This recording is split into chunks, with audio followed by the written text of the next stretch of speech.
l'aube australe. Ça vaut le coup de se réveiller la nuit, hein. Là il est 1h30 du matin. Je me réveille pour aller voir les voiles. Et puis bah je tombe sur cet horizon en feu. Là, je vais me recoucher, faire de beaux rêves.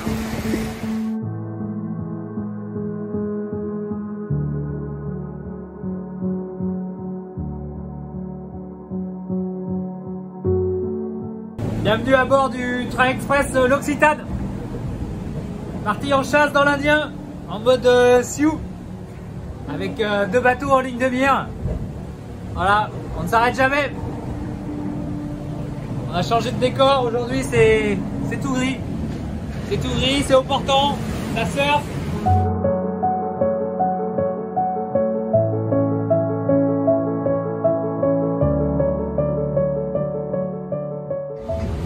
Hello hello, bon bah c'est dimanche.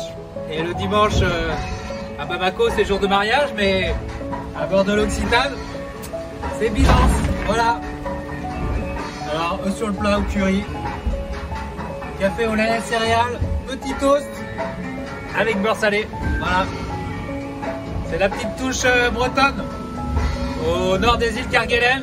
Ouais, il y aura des opportunités, il y aura du jeu jusqu'au bout, jusqu'à l'arrivée, jusqu'au dernier mille, à la dernière heure de course, il peut se passer des choses. On va bientôt quitter l'Indien et ses surfs sauvages. Alors pour vous en faire profiter, il n'y a pas de raison, hein.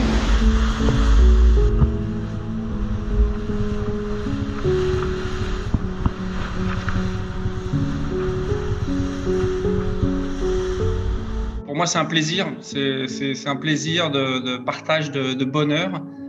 C'est quelqu'un qui partait avec un bateau, pas de favori, parce qu'il avait une préparation très courte, mais qui, dès qu'il y a eu une avarie, on a senti qu'il tournait son esprit vers le positif.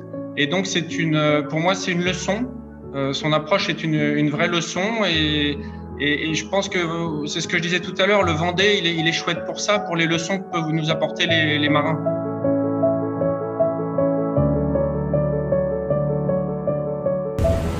Et voilà, passage du Cap Lewin au sud de l'Australie. Premier cap pour l'Occitane en Provence et pour moi. Là ça pousse fort, il y a une dépression derrière qui arrive, la mer qui se creuse. Et on part sur des surfs à 25-26 nœuds. C'est fun!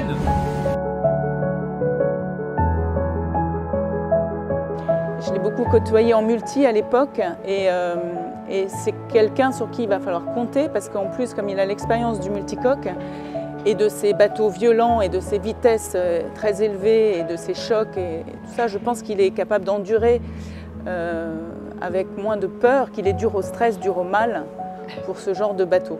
Je suis ravi des... Hein? Il me va à merveille, non? N'est-ce pas? Écoutez, je ne sais pas comment vous remercier là. Un grand moment d'émotion. C'est sans doute mon plus beau Noël. En moins de 50 jours, Armel Tripon est passé de presque dernier à bientôt 12e et en ce 29 décembre, il n'est plus qu'à 900 000 de la tête de flotte, Yann Eliès. Jusqu'où pourra aller Armel à votre avis? Alors moi je le vois bien intégrer le top 10, il reste quand même encore presque un mois de course.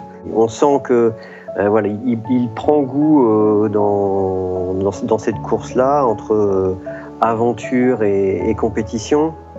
Ça fait plaisir à voir, à noter qu'il a eu de très très bonnes conditions et qu'il dispose d'un très bon bateau, mais tout ça ne suffit pas, il faut en tirer le meilleur et Armel a l'air d'être comme un poisson dans l'eau dans cette course.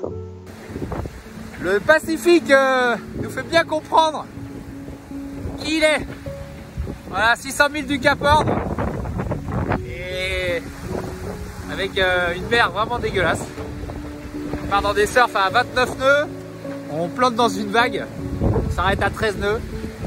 Voilà, là j'ai un peu réduit la toile parce que ça commence à être un peu chaud l'histoire. Voilà, plus que 600 000. Bon voilà, derrière moi là, il y a un petit bout de terre avec un phare, ça s'appelle le Cap Horn. C'est incroyable. C'est hallucinant. Putain, le voir aussi près comme ça. Waouh. Quelle émotion, c'est magnifique. En arriver là, c'est splendide. Grand moment. Ah ouais, c'est quand même quelque chose. Moi je vous laisse apprécier. Merci à tous.